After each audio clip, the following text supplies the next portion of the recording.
Miss I Want My Privacy has decided not only to launch the podcast and talk to Serena Williams about how rough her life is, but she gave an interview with some magazine called The Cut, in which she once again rips on the royal family.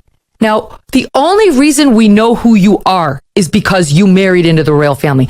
No one knew you as backup girl number 40 on Howie Mandel's game show. And nobody but a few people in Toronto knew you from your show, Suits. We were all focused on the hot guy who was the lead in all of the advertising, but we never clicked in to watch the show. And you. We knew you because you married into the royal family, which you now cannot stop bashing. Just for the record. But now she wants to, in this interview, she compares herself to Nelson Mandela. She talks about how she's made an active effort to forgive the royal family that made her a star and gave her a castle and made it possible for her to live in a $16 million Montecito mansion. And she talks about her husband only referring to his family with a, quote, vocal eye roll, right? So she's openly discussing how her husband can't stand his family either. She also suggests, here's the capper, that the tabloids, the press corps in Great Britain has been calling her son Archie the N-word. Okay? Who? When, where, explain, same reaction as her Oprah interview, right? That there's some raging racist within the royal family who allegedly want to know how brown her child was going to be. Okay, so all of this gets dumped in The Cut. I'll read you just one of the quotes. This is a written interview. It's not a soundbite thing. She recalls a moment from the 2019 London premiere of the live-action version of The Lion King. I just had Archie. It was such a cruel chapter. I was scared to go out. Why?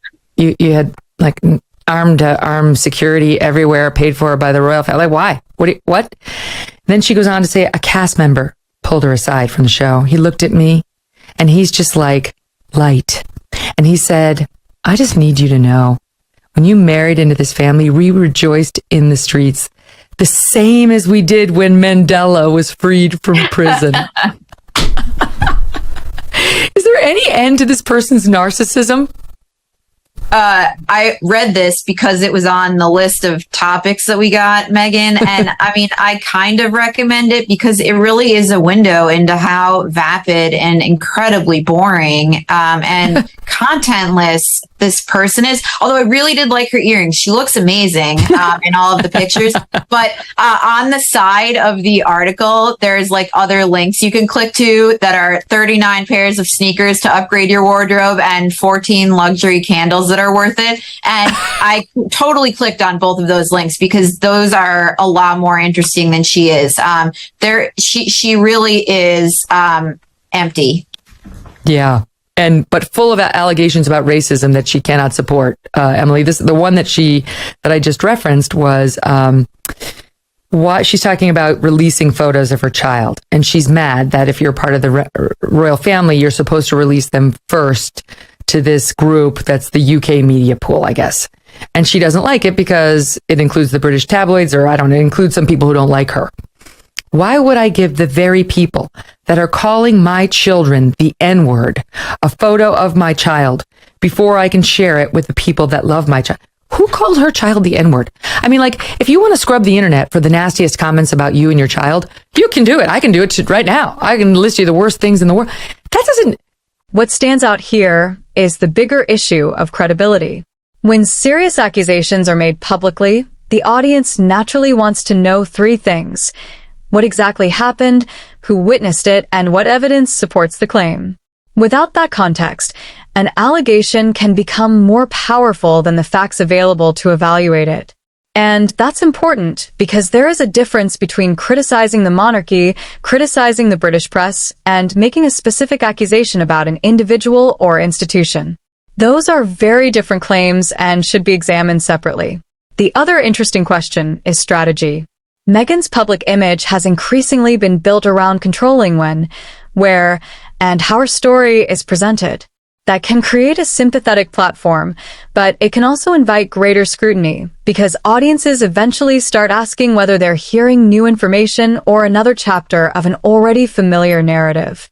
That's not representative of the media writ large, to where you give an interview and make it the defining characteristic of your relationship with this group.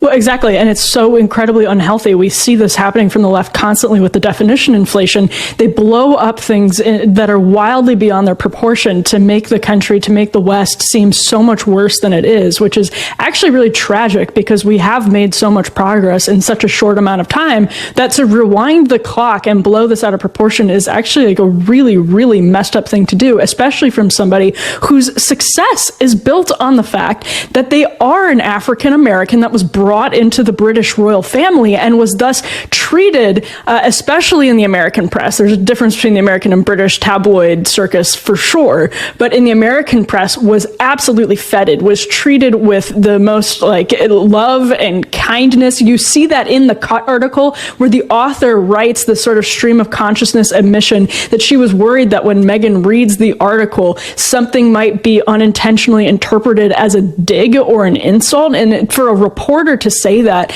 and to proudly put it in their article is such a statement on where American journalism has gotten. The reason that Meghan Markle has deals at Spotify and Netflix is because the press treats her so kindly that those places know they can count on PR exactly like this. When they were making that deal, they were like, oh, hell yeah, we can get the Cut to put her on the cover and write something really nice about how interesting she is. When, to Aliana's point, no surprise that Suitcase Girl number 40 has absolutely nothing interesting to say, nothing of substance to say about anything. It's just all stale, vapid, progressive, vaguely progressive sounding talking points.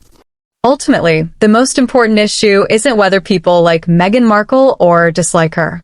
It's whether these increasingly familiar claims actually change the public conversation or simply restart the same debate. Every new interview creates another opportunity to explain the past, but it also creates another test of consistency, evidence, and credibility. And that's where the real story may be heading next. Because if the Sussexes continue using major media platforms to reshape their public image, the question won't just be what they say next, it will be whether the audience still believes it. And that is the part of the story worth watching. Subscribe because the next chapter could reveal far more than another magazine cover ever could.